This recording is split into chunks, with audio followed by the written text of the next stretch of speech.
बूंद हूं मैं, बूंद हूं मैं, गिरती हूं तो लहर उठती है, बहती हूं तो नजर रुकती है। बूंद हूं मैं, बूंद हूं मैं, पत्ते पर एक मोती सी मैं, हवा में बंद ओस बहती मैं। बूंद हूं मैं, बूंद हूं मैं, एक हूं तो सूख जाती, अनगिनत हूं तो सागर बनाती।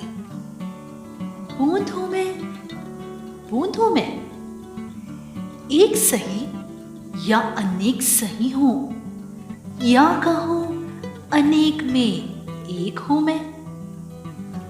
एक एक बूंद संग हमें मिलना है, प्यासों का अमृत बनना है। किरणें बन बादलों में इंद्रधनुष सा बिखरना है।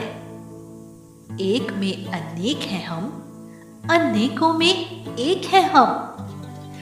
बूंदे हैं हम, बूंदे हैं हम, बूंदे हैं हम, बूंदे हैं हम।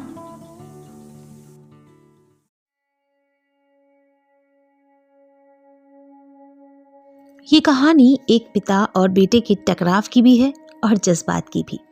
बूंदे की पॉडकास्ट सर्विस में गीतांजलि के साथ गणतंत्र दिवस के खास मौके पर सुनिए कहानी विरासत। ये कहानी है एक आम से लड़के के खास सपने की। एक लड़का जिसके सपने के बीच उसके माँ बाप खड़े हैं, लेकिन वो गलत भी तो नहीं है। लड़का भी कहाँ गलत है? फिर गलत है क्या और क्या है सही? क्या उसका सपना पूरा हो पाएगा? घर के इस हिस्से से हर रात कभी गोलियों की आवाज आती तो कभी बम गिरने की। नचिकेत 12वीं के इम्तिहान देकर फ्री हुआ तो जैसे उसकी लॉटरी खुल गई। फिल्में तो वो पहले भी देखता था, फर्क बस इतना था कि वॉर फिल्मों के उसके इस शौक पर इन दिनों माँ पापा की रोक टोक थोड़ी कम हो गई थी। शाम होते ही वो अपने रूम में बंद हो जाता, जिसके बाद प्रोजेक्टर पर शुरू होती कभी भारत तो कभी किसी और देश की युद्ध गाथा। क्लास में हमेशा अव्वल आने वाले नचिकेत को केमिस्ट्री के सारे फॉर्मूले मुंह जुबानी याद थे। साथ ही उसे ये भी याद था कि 1948 में आखिर किस दिन और किन हालातों में पहला भारत पाक युद्ध हुआ। नचिकेत की उम्र में कमरे की दीवारें या तो फिल्म स्टार्स से सजी रहती हैं या फिर खिलाड़ियों से, लेकिन इस कमरे में नहीं। यहाँ बेड के ठीक ऊपर सुखोई का बड़ा सा पोस्टर उड़ान भरता तो दाईं दीवार पर कारगिल के दौरान टाइगर हिल पर लिखी गई जीत की इबारत नजर आती। नचिकेत के दोस्त उसे इंडिया की वॉर हिस्ट्री का चलता फिरता सर्च इंजन कहते थे और कितना तो खुश होता था नचिकेत ये सब सुनकर। स्कूल में करीब करीब हर दोस्त को मालूम था उसका सपना जो उसने लंबे वक्त से संजो के रखा था, सपना जो उसकी जिंदगी था। उसे इस बात का कुछ कुछ अंदाजा जरूर था कि बीते कुछ सालों से जिस सपने को उसने जिया है उसमें माँ पापा की हिस्सेदारी नहीं है। इसलिए संडे शाम को जब पापा कुछ फॉर्म्स के साथ घर लौटे तो जैसे मेरठ कैंट रेलवे कॉलोनी के इस शांत से घर में तूफान की आहट सुनाई देने लगी। नचिकेत, ये इंजीनियरिंग कॉलेजेस के कुछ फॉर्म्स हैं, सुबह तक इन्हें भर के मेरी टेबल पर रख देना, ऑफिस जाते समय कुरियर कर दूंगा, पापा ने कहा। हाथ में बैग थामे वो उस वक्त घर की दहलीज पर था। वो तुरंत पलटकर जवाब देना चाहता था कि इंजीनियरिंग बीच में कहां से आ गई। उसने कब कहा कि उसे इंजीनियर बनना है, लेकिन उसने पापा को कभी ये भी तो नहीं बताया कि उसे करना क्या है। या शायद उसने सोच लिया था कि इसमें बताने जैसी कोई बात ही नहीं है, पापा को नहीं पता होगा, ये कैसे हो सकता है। ये सोचते हुए वो बस कहकर घर से बाहर निकल गया। आज इंजीनियरिंग की बात सामने आने पर उसे इस बात का एहसास हुआ कि जो हम सोचते हैं वो कई बार सिर्फ हमारी उस सोच में ही हो रहा होता है। असल हालात उससे कहीं अलग होते हैं। नचिकेत का सपना इंडियन आर्मी थी, इंजीनियरिंग बिल्कुल नहीं। क्या नचिकेत का सपना पूरा होगा या पिता की बात पड़ेगी भारी? सुनते रहिए ये कहानी। नचिकेत भागकर अपनी अलमारी में से कुछ खोजने लगता है और वो क्या था वो भी बता देते हैं आपको। वो था नेशनल डिफेंस एकेडमी, राष्ट्रीय रक्षा अकादमी का फॉर्म। यही तो था उसका सपना। अगली सुबह पापा ने पूछा, नचिकेत वो फॉर्म नहीं भरे तुमने? लास्ट डेट निकल जाएगी, समझ नहीं आता तुम्हें? पर पापा, मुझे इंजीनियर नहीं बनना है, मुझे तो आर्मी में जाना है, नचिकेत ने अपने पापा से कहा। पापा ने नचिकेत की तरफ देखा और चुपचाप वहां से चले गए। उसने माँ की तरफ देखा तो उनकी आंखों की पोर पर 2 आंसू थे।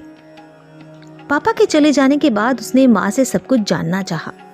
उसने माँ से पूछा तो उन्होंने कहा कि बेटा, तुम्हारे दादाजी और ताऊजी की शहादत की यादें उन्हें सिहर जाने पर मजबूर कर देती हैं। क्या नचिकेत अपना सपना पूरा कर पाएगा? क्या वो अपने पापा को मना पाएगा? सुनते रहिए कहानी विरासत। नचिकेत अपने सपने को पूरा करना चाहता था। उसे सब पता था कि आर्मी में जाने के लिए क्या क्या करना पड़ता था।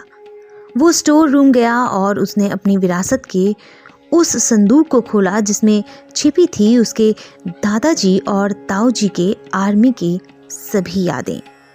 रात को फिर पापा ने आकर कहा कि तुम्हें इंजीनियरिंग ही करनी होगी। नचिकेत सोचने लगा कि क्या आर्मी में जाने का सपना गलत है? क्या दादाजी और ताऊजी ने भी गलती की थी? ये सब सवाल उसके दिमाग में घूमते रहे और फिर अचानक वो स्टोर रूम की तरफ चला गया। उसने मेजर ध्यान सिंह यानी कि उसके दादाजी का वो काला सा संदूक खोला जो बहुत पुराना था। उसमें पड़े थे मेडल, खून के धब्बों वाली वर्दी और एक डायरी। और जब उसने अपने दादाजी की वो डायरी पढ़ी तो बस उसका इरादा और पक्का हो गया। अचानक वहां की बत्ती जगी और वहां खड़े थे उसके माँ और पिता। उनका एक ही बात का बार बार कहना था कि हम नहीं चाहते कि तुम आर्मी में जाओ, क्योंकि तुम्हारे दादाजी और ताऊजी के बाद वो तुम्हें खोने का सदमा नहीं झेल पाएंगे।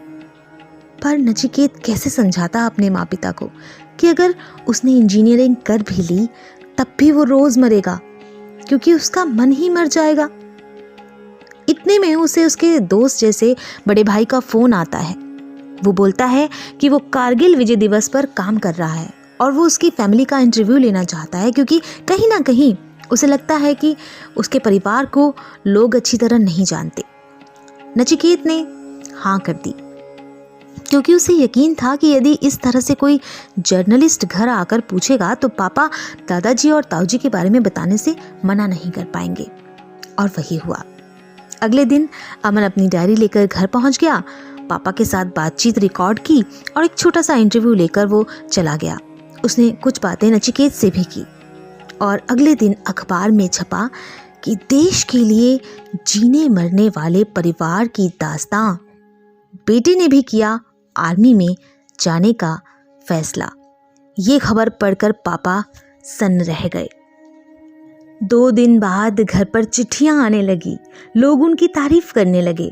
पापा उन चिट्ठियों को पढ़ने लगे और उनमें से एक 64 साल के पिता का भी पत्र था और उसमें लिखा था कि मेरे 3 बेटे और 1 पोते ने जिंदगी के 30 साल नहीं देखे, पर जब तिरंगे में लिपटकर उनके शरीर को लाया गया तो मुझे गर्व महसूस हुआ, क्योंकि उनके चेहरे पर मुझे डर नहीं दिखा बल्कि जज्बा दिखा देश की खातिर मर मिटने का।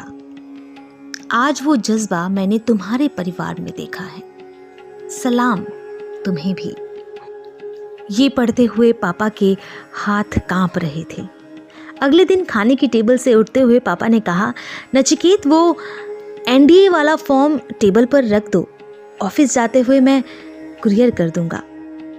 नचिकेत की मुस्कुराहट में जान थी। आप सुन रहे थे गणतंत्र दिवस की पेशकश कहानी विरासत, बूंदे की पॉडकास्ट सर्विस पर।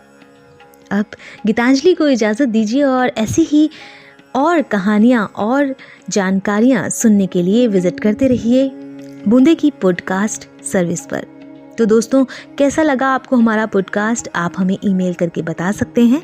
आपके सुझाव हमें तराशने का साधन है। ईमेल करने के लिए हमारा ईमेल आईडी है boonde.podcast@gmail.com BOONDEIN.podcast@gmail.com। हमें इंतज़ार है आपके ईमेल्स का।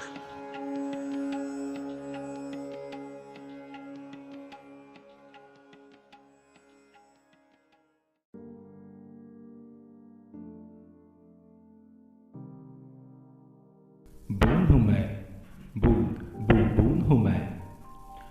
गिरती हूँ तो लहर उठती है, बहती हूँ तो नजर रुकती है। बूंद हूँ मैं, या बूंद हूँ मैं, बूंद बूंद बूंद। पत्ते पर एक मोती सी मैं, हवा में बन उस बहती मैं।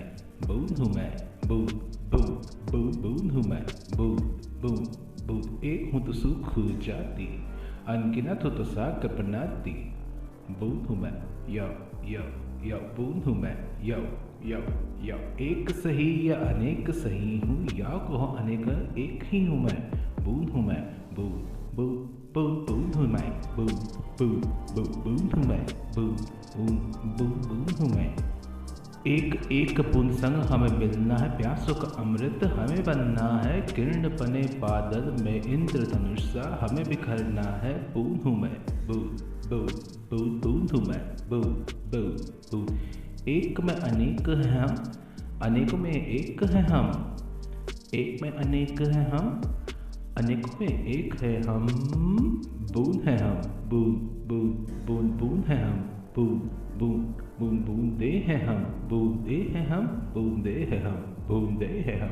बूंदे बूंदे बूंदे बूंदे बूंदे बूंदे बूंदे बूंदे बूंदे हैं हम।